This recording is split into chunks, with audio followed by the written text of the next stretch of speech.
meu nome é Evelyn Corrêa e hoje eu vou falar a respeito da história do direito penal brasileiro. Como que se deu, Evelyn, a história do direito penal? Então ele foi dividido em 3 épocas: o do período colonial, o do Código Criminal do Império e o do período republicano. O do período colonial, o Brasil, antes de ser descoberto pelos portugueses, pelos europeus, eles não existiam direitos fundamentais, os conflitos, eles eram resolvidos com a vingança privada, com a autotutela, com o poder do mais forte sobre o mais fraco, porque não existia a figura de um juiz nessa época. E nem regras para organizar a sociedade. Então, as únicas regras que existiam eram aquelas vindas de costumes. E depois que o Brasil foi descoberto, os europeus trouxeram os direitos deles, que era o direito lusitano, que passou a orientar algumas ordenações no Brasil, que foram 3 ordenações: ordenações afonsinas, ordenações manuelinas e ordenações filipinas. Esses 3 tinham em comum que suas penas eram abusivas, eram cruéis, havia existência de pena de morte, por enforcamento, por tortura, e não existia quaisquer direitos individuais que protegiam o ser humano aí, não existia princípios como o contraditório da defesa, a proporcionalidade da pena, e nem o princípio da personalidade da pena, que é aquele princípio que nós conhecemos, que a pena ela não passa de um indivíduo para o outro. E inclusive nas ordenações filipinas, teve uma questão que foi a do Tiradentes, né, que é o símbolo da Inconfidência Mineira, e que ele foi condenado à morte, mas a sua pena ela transcendeu para seus descendentes, ou seja, não houve aí o respeito, nem a garantia do direito, do princípio da personalidade da pena. Então depois teve o Código Criminal do Império, que logo depois da Constituição Federal de 1824, precisou-se desse código. Então, esse código ele veio aí para garantir alguns princípios importantes para aquele período e abolia as penas cruéis daquela época.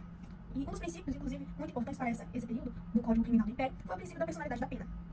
E, indo para o período republicano, teve 2 códigos penais: Código Penal de 1890 e Código Penal de 1940. Esse Código Penal de 1940 é o Código brasileiro que utilizamos até o dia de hoje. Então, o que acontece? Esse código ele trouxe a humanização da pena. Ela trouxe princípios que devem ser respeitados, os direitos e garantias fundamentais dos indivíduos. Agora vamos falar sobre as escolas penais. A primeira delas é a escola clássica, que teve início ali no século XVIII e foi até a metade do século XIX. Foi desenvolvida como uma reação ao Estado absolutista, onde o rei tinha total poder sobre o povo. Ele ditava e o povo apenas obedecia. Teve influência também dos ideais iluministas, que visavam a proteção dos direitos dos indivíduos, direitos esses como o da liberdade. E o método de estudo usado foi o método racionalista e dedutivo lógico, justnaturalista, que defendia que as normas de direito natural, as normas vindas de costumes, se sobressaíam por cima das de direito positivo, de direito escrito, posto.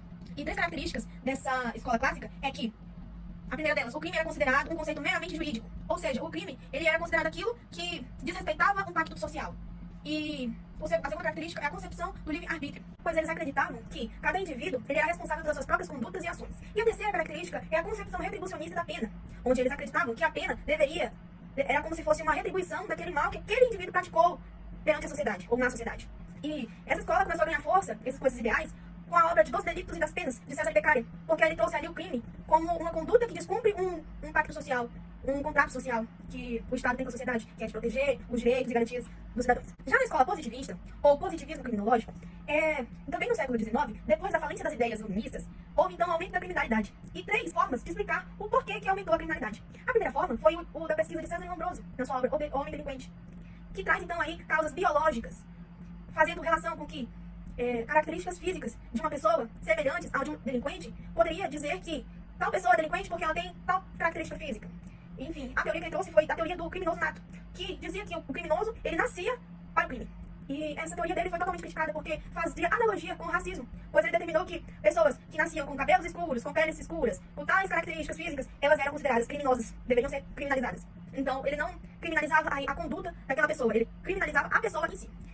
A segunda explicação é a sociológica, de Enrico Ferri, com a sua obra Sociologia Criminal, que trouxe aí a teoria do determinismo social, onde ele determinava o quê? Que se uma pessoa viesse de tal sociedade, que tinha uma sociedade mais pobre, que não tinha muito recurso econômico, aí ele determinava que aquela pessoa iria se tornar um criminoso. Ou se ela viesse de uma família que já era envolvida no crime, ou de uma religião que estava propensa a ser considerada de criminosos, de organizações criminosas, enfim. E a última é a psicológica, a terceira explicação é a psicológica de Rafael Garofalo, que trouxe aí a obra Criminologia, com a teoria do crime natural ou seleção natural, que estudava aí então as causas psicológicas para um criminoso praticar tais ações. E aí ele entendeu que para uma pessoa praticar um crime, ele entendeu que a pessoa teria então um déficit de uma esfera moral dele mesmo, da sua própria personalidade. Então, para aquele indivíduo que teria esse déficit, ele seria considerado então um criminoso, ou então levaria esse indivíduo a se tornar um criminoso. O correlacionismo penal surgiu na Alemanha e tinha como principal objetivo, principal ideal, que a pena ela tivesse função de corrigir a injustiça que determinado indivíduo cometeu dentro da sociedade.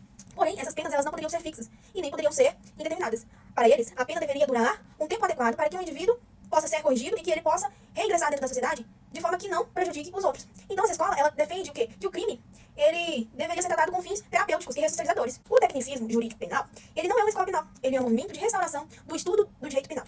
Iniciou esse movimento na Itália e defendia que o direito penal ele deveria ser interpretado pela própria norma penal e não ter influência de outras áreas do direito, ou outras áreas, como da sociologia, da antropologia, enfim, e que esse método que era utilizado era o técnico jurídico. E tinha 3 ordens de pesquisa: a exegese, que era o alcance e a vontade da lei, o alcance que essas normas têm na sociedade; a dogmática, que é a criação de princípios que devem ser seguidos pelo direito penal; e a crítica, que que critica que o estudo do direito tem como orientação, como objetivo, um dever ser da sociedade.